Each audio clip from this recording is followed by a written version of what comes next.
Okay, so today I want to talk about how, well, forget it. Sometimes I want to be a baby daddy because I feel like baby daddies get to choose when they want to step up or how they want to step up. And for moms like myself, not every single mom is included, but for a mom like me, I don't get a choice. Every day I have to get up and do what's required of me for my kids. Even if that means not doing something for me or not having something for me, they always have to have what they need. Now, if I fall short and I don't provide what's necessary for my kids, they lock me up. If I don't send them to school so many days, I get a ticket. I go to jail. If I don't take them to the doctor at least once a year for a well check, they come looking for me. But for dads, and not all dads, but absent dads or fathers that aren't in the home, there's no responsibility. And a lot of people say, oh, you need to put your baby father on child support or this and that. That'll teach them. It doesn't teach them anything, because I've only watched so many people put their child's fathers on child support. That doesn't stop the mom from having to be the person at the hospital when the child is sick. That doesn't stop the school clothes from needing to be bought or the extracurricular activities having to be paid for. It doesn't stop the mom having to find a way to work, drop off, pick up, and be the emergency contact for their kids. But for dads, they're not always obligated like a mother is obligated. So sometimes I find myself upset, stressed out, overwhelmed, and wanting to be a baby daddy. But it's not the cards that I was dealt to be a baby daddy.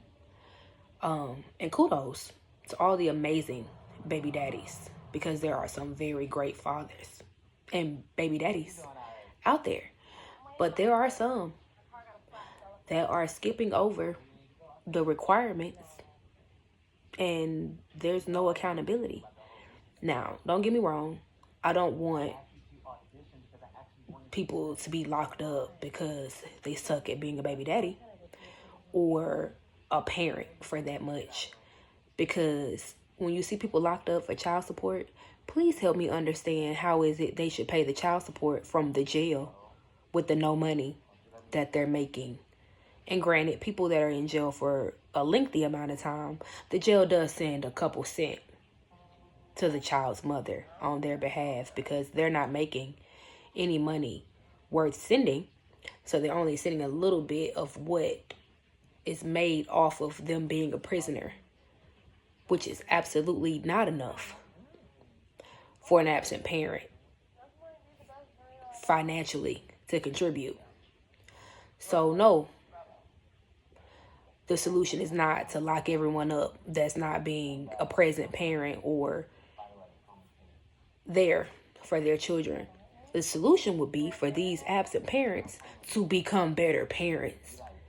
Now, if there is lack of resources, there's lack of structure, or they just don't know. Because a lot of people, they just didn't know what to do. I don't know what to do.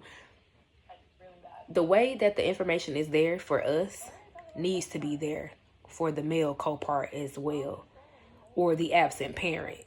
So if there's not some type of legal agreement or understanding that works, then there needs to be more information given to absent parents, whether that be the mother or the father.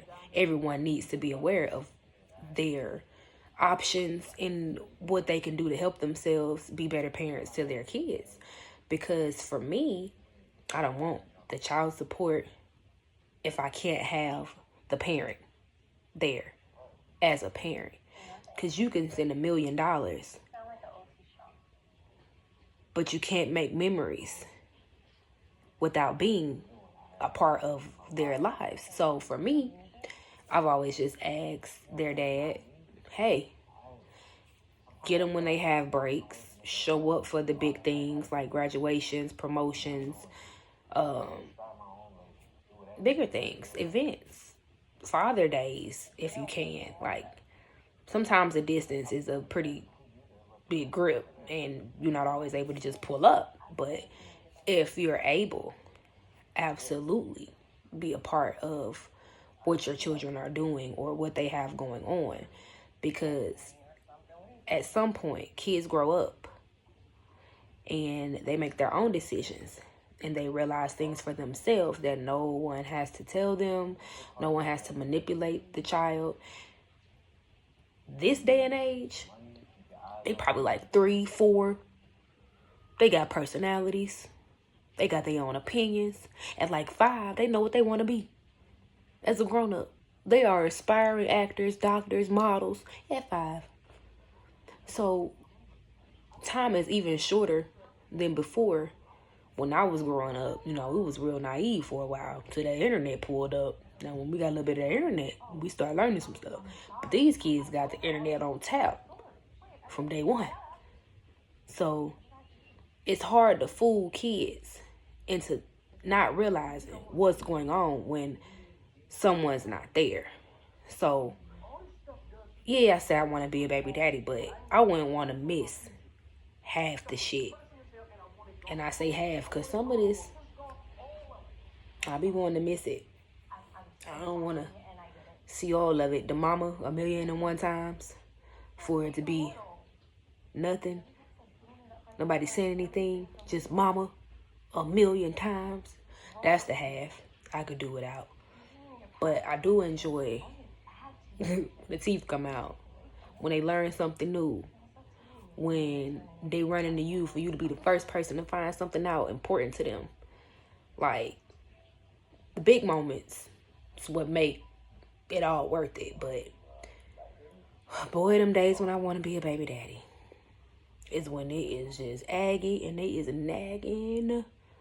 But I really do feel like it should be more advocates for resources for absent parents and things for them to help them, to push them. Because it's like if you don't have a dependent or you don't have a child, there's not much benefits for you. And I don't think that that's fair. I think that everyone deserves a chance to be the best that they can be, whether it's with or without help.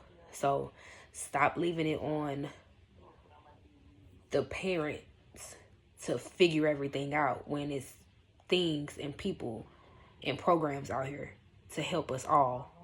Because, you know, takes a village, even sometimes for the grown-ups.